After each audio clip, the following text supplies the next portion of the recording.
All right, Aquarius, welcome to your yearly 2018 Sidereal Astrology forecast. So this video is for Sidereal. If you are new to the channel, be sure to check out the link down below. We're using the actual size of the constellations, which is different from mainstream astrology. So if you do watch a lot of horoscopes online, you will notice the signs are different in this video. So do check that out if you're new. And I do recommend watching this video for your sun, moon, and ascendant sign. Your sidereal signs there. So if you don't know what those are, there's a birth chart calculator down below for you to find those out. And I do recommend watching all three of those videos so you do get a more holistic picture. All right, so Aquarius, this year, I think there's going to be a lot of emphasis on expanding of your horizons. Some of you may be doing some traveling, maybe learning more about your philosophy, the importance of positive thinking, or rather open thinking. You got Jupiter transiting that 9th house. Now, on that same token, you got Saturn in your 11th, coming out of what has been maybe more of a restriction with career and productive stuff, going into an area that's about putting that work into friends, your community, networks, and anything you consider a future ideal, a future hope, a wish, anything you want for the future, for yourself or others. Really good for you to be establishing and building that stuff at this time. All right, so let's look at all of this here in more detail when we return.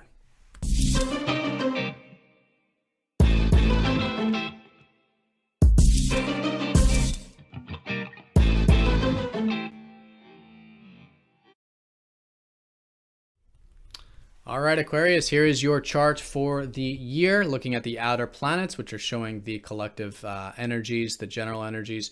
So there is Jupiter there in your 9th house, expanding the house of expansion. It's Jupiter's house, in fact. So really good for this. It could be literal expansion, such as connecting abroad or connecting with others abroad. But most fundamentally, it is about you expanding your beliefs and your worldview and manifestation and all of this stuff, which is about, seeing things as possible. And when we see something as possible, then it can be possible. But if we don't, then we don't see it. It doesn't manifest, right? So that kind of an energy. Some of you maybe even going to university studies or higher learning or getting really involved with spiritual teachings. That could certainly be emphasized also. So the other area of emphasis is where your ruler Saturn is, your traditional ruler here in the 11th house, which has to do with groups, friends, community-related stuff. If it's more extroverted like that, so it is a good time to do that. You may notice, again, a bit of that limitation, but Saturn's your ruler, so you're accustomed to this energy.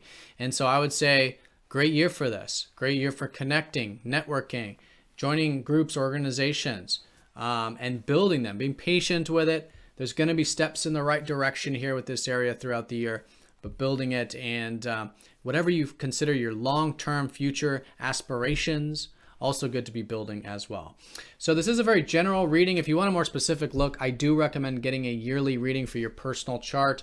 At the bottom of this video and at the end of it, there is a link for 20% off. So if you do want that discount, check those out for a more specific look at the year ahead.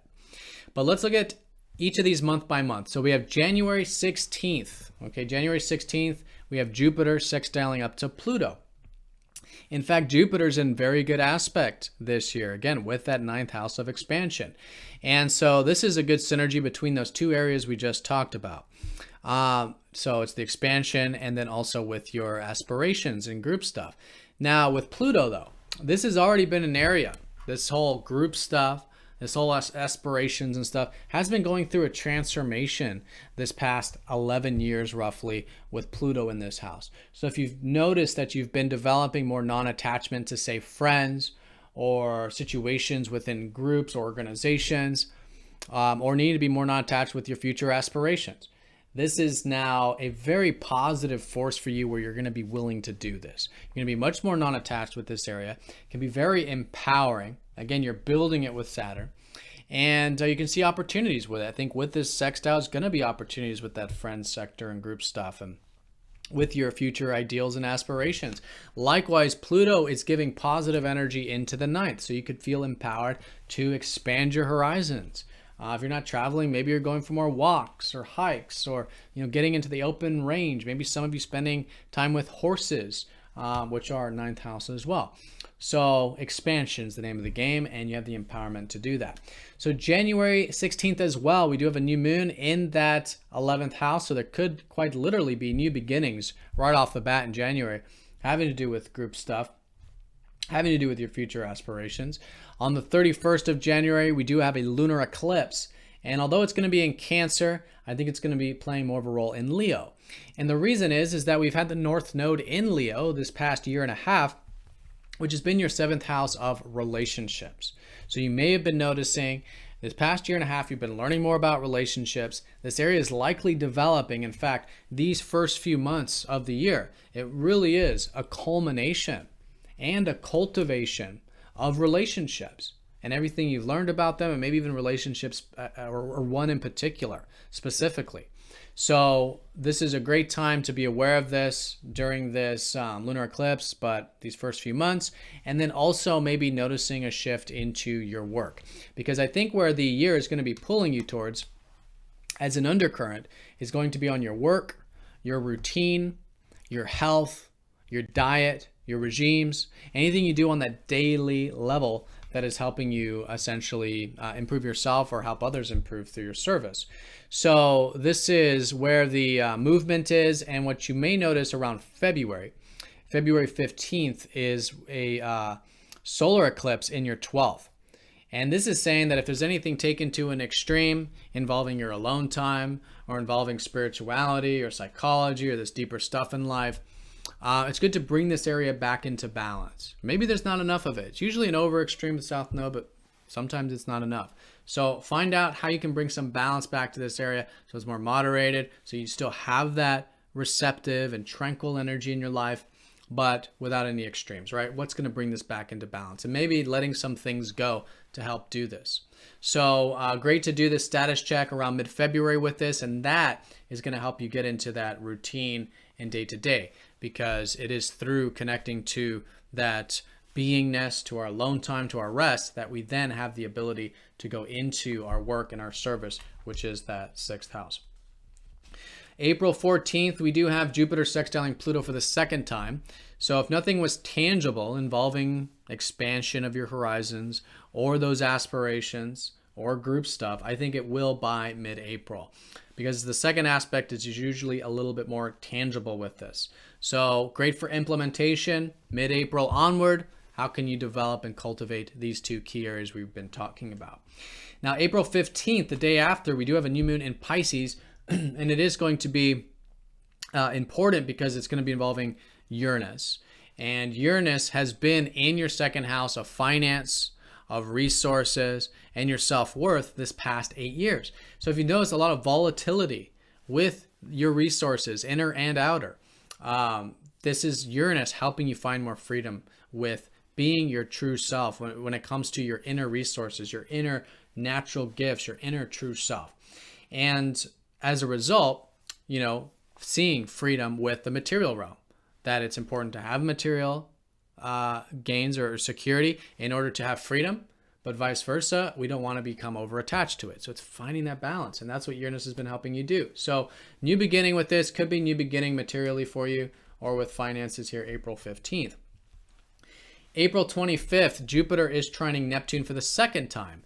So again, more positive support up to Neptune, supporting that 9th house of expansion and belief systems, and it's coming from your first house. Now, this is really nice because Neptune typically creates a bit of uncertainty and confusion and doubt and stuff, and in your first house for the past 10 years might have been regarding you and where specifically you're heading and who you are and what you want and your goals. Right, this whole sort of haziness, but with Neptune in good aspect, it is this willingness to go with the flow now. And you've been already leveling up here because Neptune is, for the next few years, finishing up this sign of Aquarius. And so you're going to be, this year, I think, seeing what you've been developing here. More trust, more faith, more easygoingness, more of this connection to your true core, your true being, not so much the concepts of self. And that's very much supporting this expansive energy for you. So you got the first house, the house of self and independence, supporting the expansion. And then the 9th house, the house of positive thinking, supporting the self, seeing the easygoingness, seeing the receptive energy about it. Very, very nice aspect. In fact, you probably noticed this starting December of last year, December 2017. So this could be another shift in the right direction with that.